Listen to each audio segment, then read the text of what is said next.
பொருந்தாததை தேர்க. இங்க வந்துடலாம். செய்க. செய்க என்பது எப்படி பிரிக்கலாம்னா செய் பிளஸ் க, இதோட விகுதி க, கரெக்ட். அமைந்து எப்படி பிரிக்கலாம்னா அமை. இத் என்பது சந்தி, அது இந்தா மார்ந்து விகாரம். இத் என்பது இடைநிலை, ஊ என்பது விகுதி, அப்ப இது கரெக்ட். அடுத்து நடந்தனன் எப்படி பிரிக்கலாம்னா நட என்பது பகுதி, இத் என்பது சந்தி, இந்தா மார்ந்து விகாரம். இத் என்பது இடைநிலை, அன் என்பது சாரியை, அன் என்பது விகுதி. பாருங்க, இது அன் என்பது சாரியை, இது அன் என்பது பகுதி, விகுதி, இடைநிலை, சந்தி, சாரியை. இந்த சந்தி இந்தா மறந்து விகாரம். பாருங்க, 6 பகுபத உறுப்புகளும் இதில் அடங்கியிருக்கு. 6 உறுப்புகளும் அடங்கியிருக்கு. நட என்பது வினை பகுதி, சரியா? அன் என்பது ஆண்பால் வினை முற்று விகுதி. இத் என்பது சந்தி, இத்து இந்தா மாறுனது விகாரம்.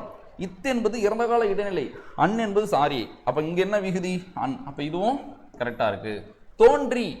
ஸோ தோன்றி எப்படி பிரிக்கலாம்னா தோன்று பிளஸ் ஈன்னு பிரிக்கலாம். ரூக்குள்ள ஊ போயிடுமா? உயிர் வரின் உக்குரல் மெய் விட்டு ஓடும், உடல் மேல் உயிர் வந்து ஒன்றுவது இயல்பே. இரு குடலி ரீன் வருமா?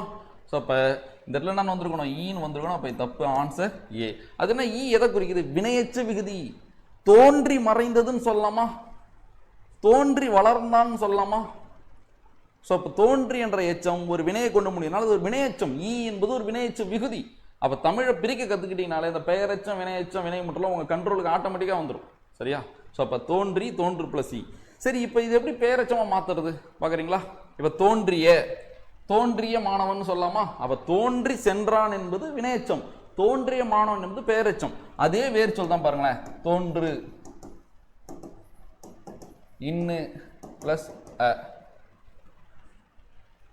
ஏன்னா பெயரச்சம் காலம் காட்டும். இப்ப பார்த்தாலும் வளர்ந்த தமிழ், வளர்கின்ற தமிழ், வளரும் தமிழ், தோன்றிய மாணவன், தோன்றுகின்ற மாணவன், தோன்றும் மாணவன். அது போலதான் தோன்றி இன், இத்து, இட்டு, இரு, இறந்த கால இடைநிலையா?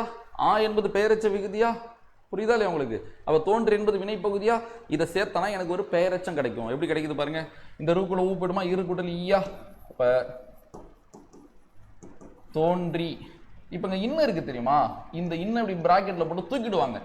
இதை உங்களால் ஏற்றுக்க முடியல. இத்து இந்தா மாறுறது விகாரம், திரிதல் விகாரம், அங்க கெடுதல் விகாரம். புணர்ச்சி படிக்கிறோம்னா நம்ம புணர்ச்சியில 2 எழுத்து சேர்றது புணர்ச்சி.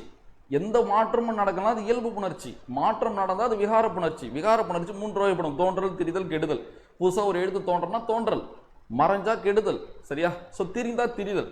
அப்ப விகார புணர்ச்சின்னு நம்ம ஒன்று படிக்கிறோம். அப்ப பகுபதத்துல பகுதி, விகுதி, இடைநிலை, சந்தி, சாகி, விகாரம். அந்த விகாரம் இங்கேயும் 3 வகைப்படும். இது திரிதல் விகாரம், அது கெடுதல் விகாரம். நம்மளுக்கு தெரிஞ்சது திரிதல் விகாரம் மட்டும்தான். அதனாலதான் நம்ம திரிதல் மட்டும்தான் விகாரம் நினைச்சிட்டோம். அப்படி இல்லை, கெடுதல் விகாரம் இருக்கு. இங்க இன்னும் கெட்டிடும். அப்ப ஆன்சர் ஆ.